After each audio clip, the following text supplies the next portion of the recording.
I now want to start with a very general initial condition of an object, little m, in orbit, in an elliptical orbit, and I want to see how we can get all the information about the ellipse that we would like to find out. So I'm only giving you the initial conditions. So here is an ellipse. Here is P and here is A. If this is an ellipse around the Earth, then this would be perigee and this would be apogee. The mass is capital M. This is point Q. Let me get a ruler so that I can draw some nice lines.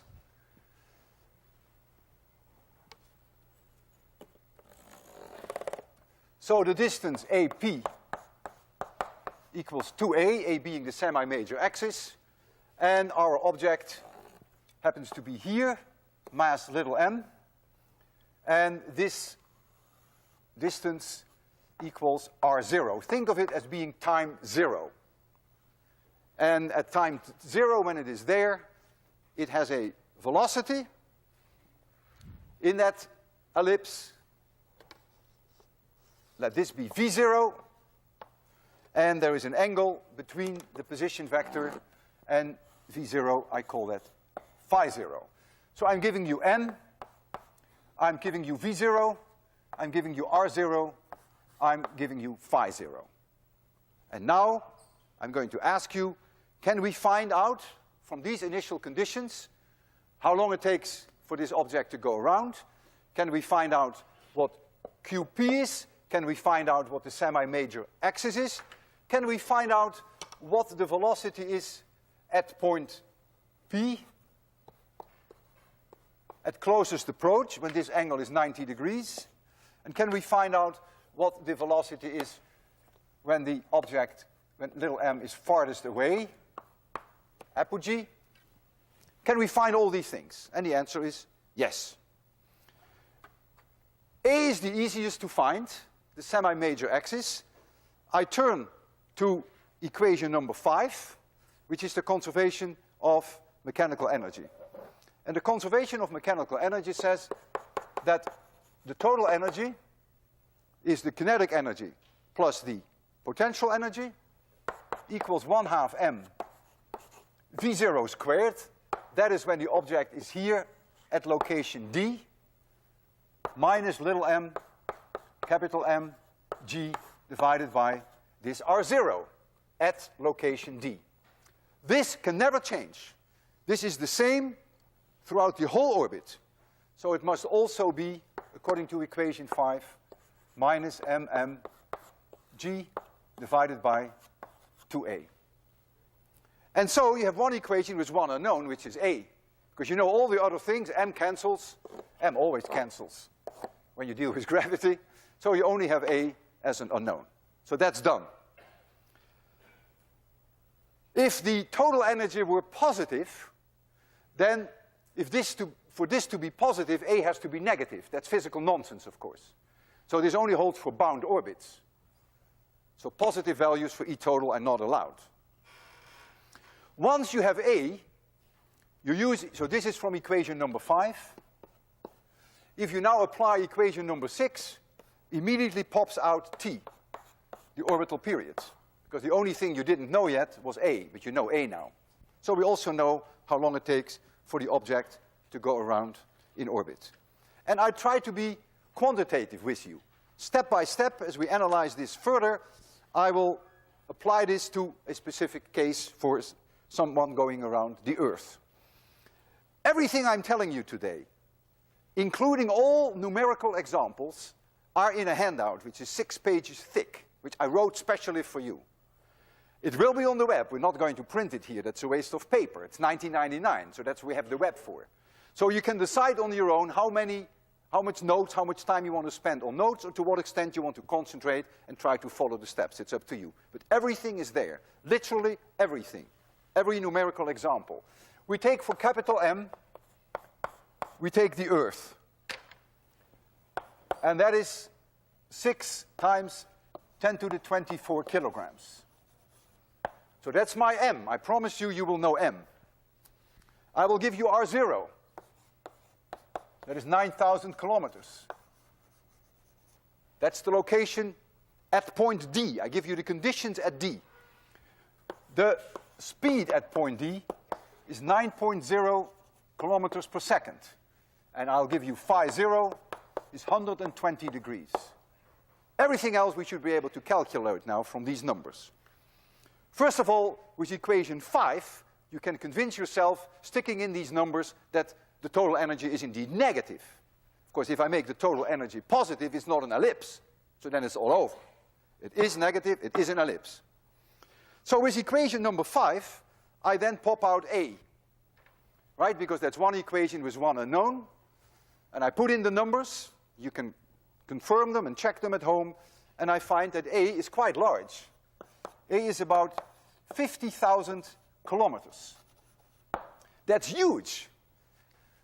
Remember, it starts off at 9,000 kilometers, but A is 50,000 kilometers. That means 2A is 100,000 kilometers. Why is that so large?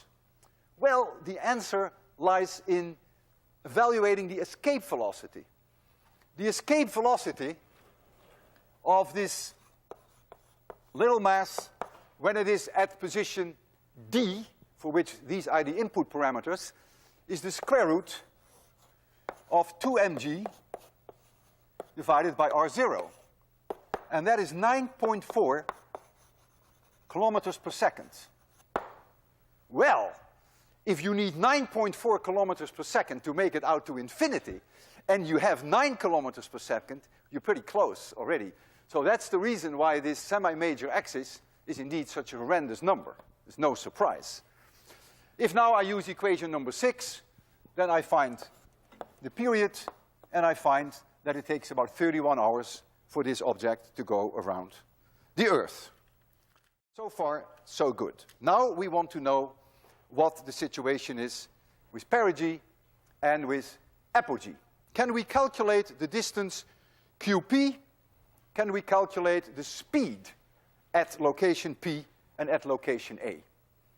And now comes our superior knowledge. Now we're going to apply for the first time in systems like this the conservation of angular momentum. Angular momentum is conserved about this point Q, but only about that point Q. It is not conserved about any other point, but that's okay. All I want is that point Q. That is where capital M is located. What is the magnitude of that angular momentum? Well, let's first take point D. When the object is at D, the magnitude of the angular momentum is m times v0 times r0 times the sine of phi 0. This is the situation at D. Why do we have a sine phi 0? Because we have a cross between r and v, and with a cross product you have the sine of the angle. So that's the situation at point D. What is the situation at point P? Well, at point P, the velocity vector is perpendicular to the line QP. So the sine of that angle is 1. So now I simply get m times v of p times the distance QP. And you can do the same for point A. You can write down m times v of A times QA. I'm not doing that, and you will see shortly why I'm not doing that. Nature is very kind. Nature is going to give me that last part for free. This, by the way, is the conservation of angular momentum about that point Q where the mass is located.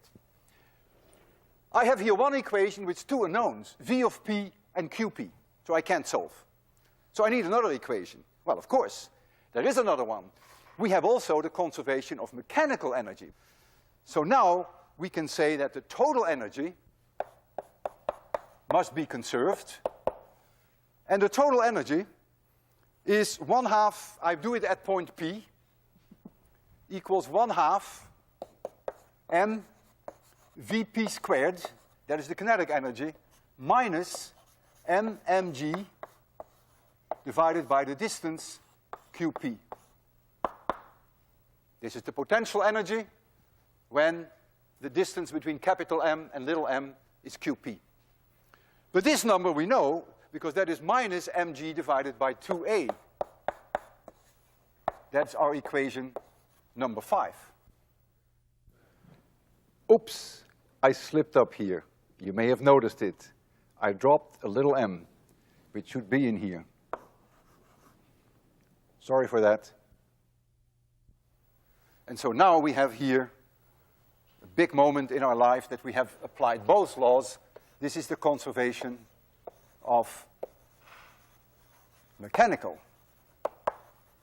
energy.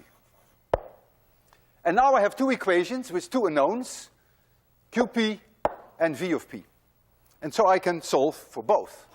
Notice that this second equation is a quadratic equation in v of p. So you're going to get two solutions. And the two solutions,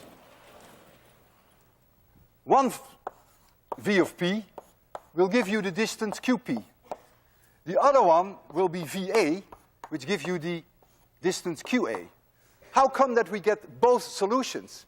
Well, this is only a stupid equation. This equation doesn't know that I used a subscript p. I could have used a subscript a here and put in here qa. That's the term that I left out. And therefore, when I solve the equations, I get both vp and va because those are the situations that the velocity vector is perpendicular to the position vector.